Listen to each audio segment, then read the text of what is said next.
Hi everyone, it's Jessica. Welcome back to my channel. We are starting another week of the 2025 Scrappy Sampler. So we're starting week 9. We're going to be making 2 blocks this week like we have been. I'll share the tutorial for the first block today and the other block tomorrow. I also wanted to let you know, I received some comments that on block 15, that was the second one from last week, people were having some issues with the sizing on some of the components. What I've done is I've updated the pattern and I've included another foundation paper piecing template for the corner unit. So there was a foundation paper piecing unit for the half rectangles, but I also put a foundation paper piecing unit for the corners so that the corners and the half rectangles fit together better for you. So I've updated that pattern. That's in the link to that video from last week. And then I also added a second template for that block. So that block has two templates and they're on different pages. If you are struggling with that, you can go ahead, re-download that pattern and download the new template and then use that template to make your corner units. And I think it's going to work much better. So this week for our first block, block 16 is this one. We're using templates and this is our first curve block, but don't worry, this is a gentle curve. I love making this block and I think you will too. So let's get started. We're working on block 16. I'm on my Juki again today. I have my Bernina set up for quilting and I don't want to move that setup just to make this block and then have to set it back up again. So we're here. Block 16 uses templates. If this is the first time using templates, do not worry about it. You just cut the fabric out using the template. You could either lay the template down on the fabric and trace it and then cut on your traced line, or you can lay the template down, put a ruler kind of on top like this, holding the template but like not getting near the edge, and then slowly rotary cut. Move your ruler whenever you need to safely keep your hand away from the rotary cutter as you're cutting. And then for example, these two corners, I do just line up the template and cut them like that. So you need to cut 4 of template A out, that's your blue. You need to cut 4 of template B out, that's your background color. And that goes in here. And then you need to cut 1 of template C, which is your center. Now this block has curves also, don't worry about that. These are gentle curves. This block is very forgiving. It seems like it might not be, but it is. And the way we're going to assemble this block is into 3 sections. So this is a section, this is a section, and then this is a section, okay? So we're gonna work one section at a time. Let me take these away. The first thing that I have found when I'm piecing curves is there's 2 different ways to do it. There is where you have the curve that's going out on top, and then there's the curve where you have the curve that's going in on top. They both feel differently. You'll need to kind of experiment more to see which one's better for you, which one feels right in your hands. I can do it either way, but I do prefer when the inner curve is on top. So for example, this is the piece we need to make. We're gonna start with this one and my inner curve is on top. Now to start with this block, so you need the tops matching, and then specifically right in this corner needs to be matching, okay? Nothing else besides this little, just shy of a ½ inch is matching, okay? That's okay. And then we're going to start sewing. Now you can pin, I don't pin. So I'm going to show you the way that I do it without pinning. But again, if you want to pin your whole curve, you absolutely can do that. So I start sewing to just hold it down. And then I'm going to gently work this curve to match the below curve. Most of the time, you can only work a little bit at a time because you can only hold with your hands so much of it at once. If you pin or glue, you can even glue base these, then that's not the case. But sometimes what I do to make sure that I'm on the right track once I've started sewing is I just work my way towards the end. And now on this shape, we want these end corners to match up. So if I work my way backwards and I make sure I'm still gonna end up with my corners matching, then I know that I'm on the right track. But you can still only sew a little bit at a time. And as you're sewing, this back bit is gonna be bunching, but that doesn't matter. That's just the nature of working with curves. So as I do this, I'm making sure I'm maintaining the 1/4 inch seam allowance, and I'm rotating my piece to make sure that I am keeping that 1/4 of an inch seam allowance. Now, sometimes when you get to the end, it's a little tricky to get this last piece there because the area is so small. If you wanted to use like tweezers or something, you could try that. And now you can see that we have this put together nicely. Because we match the tops, we're going straight across here. Sometimes with curved piecing, if it's not matched up perfectly, you can have one piece sticking up a little bit above the other, you know, either way, or this one a little lower. But because we started with the tops matched perfectly, this fits really nice, okay?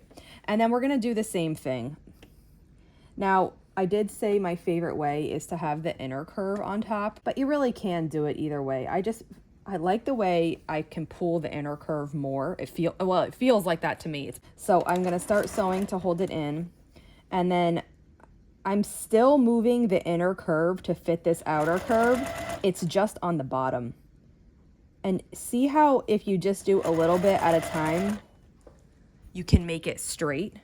Now, I'm not zoomed in because I want you to see the whole picture here, but when I do the second unit that looks just like this, I'll zoom in really close to under my needle so that you can see. And then you just continue on finishing at the end. Now my end kind of came apart there. I am gonna just pull that apart really quick and fix it. Did you see how I couldn't quite get that held to match? So it slipped on me. Honestly, like that would be fine. You'd lose that in your seam allowance, but just, you know, for security's sake, make sure it doesn't come out. I'm just gonna pick this little edge off and then just redo that. A stiletto, I guess, could be helpful too if you don't want to use like tweezers, but you really need help holding that piece. Stilettos, I even sometimes, if I really need it, I use my seam ripper. Like I just hold this on it. So let's try that.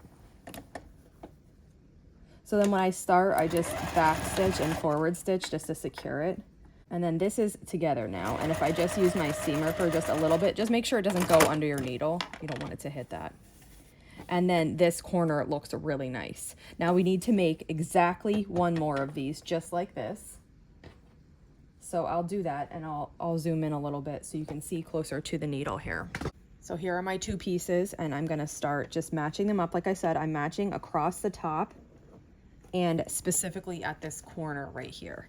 And then I'm gonna start sewing and I'm pulling the curve that goes in to match the curve that goes out. Once I get, you know, a good distance across, I'll make sure my ends, like everything is still lining up. Hold it in place. And like I said, this curve, for whatever reason, is a very gentle curve. I even struggle sometimes with curved piecing still, but this block is so easy compared to some other curved piecing that it's really just a non-issue. Now we'll do the other side and I'll start sewing. Then I'm gonna kind of make the underneath. See how like when I pull this, I can kind of make the underneath a little bit straight. And then it looks like, yeah, that's just a straight seam. So you sew that, then you stop at where they're not matching up again.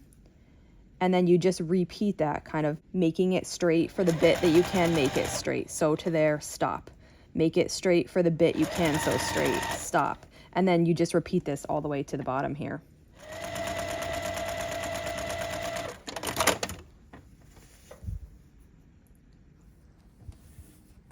And here is the other side.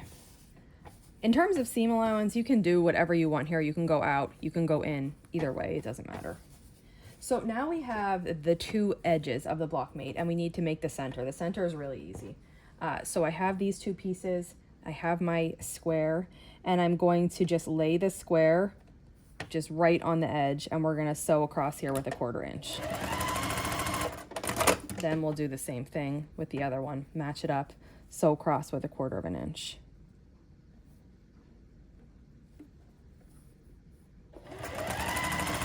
Great.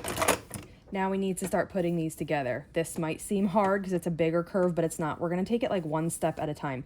So what's nice, this little square in here provides an anchoring point for a good space to stop.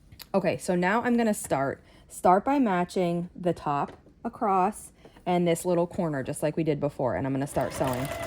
Stop when it's not straight anymore. And then this curve needs to fit until here.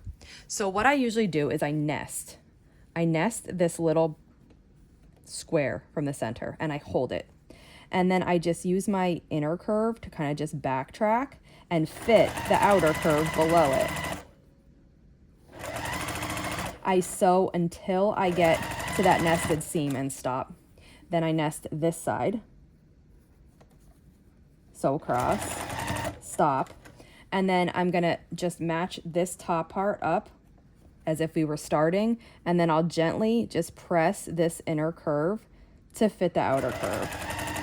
Can't really do the whole thing at once. You kind of have to work in steps a little bit. It gets close, but it's not accurate until you have some sewn before it holding it in place.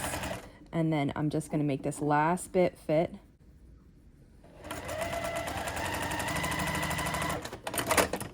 And now when we open that, that looks really nice. We have to do the same thing on the other side. And since generally I like having the inner curves on top, I'm gonna just flip it over and work with it this same exact way again. So I'm matching the top corner. I'll start sewing to hold it.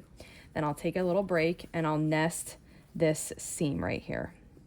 Once that seam is nested, I'll just work back and kind of hold this in place and start sewing.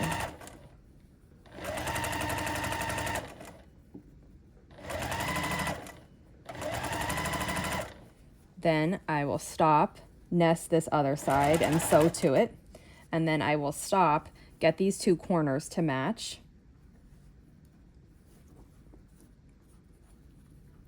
And then kind of work backwards to make this line up. And then I'll just stop, you know, every now and then to make sure I'm still lined up nicely.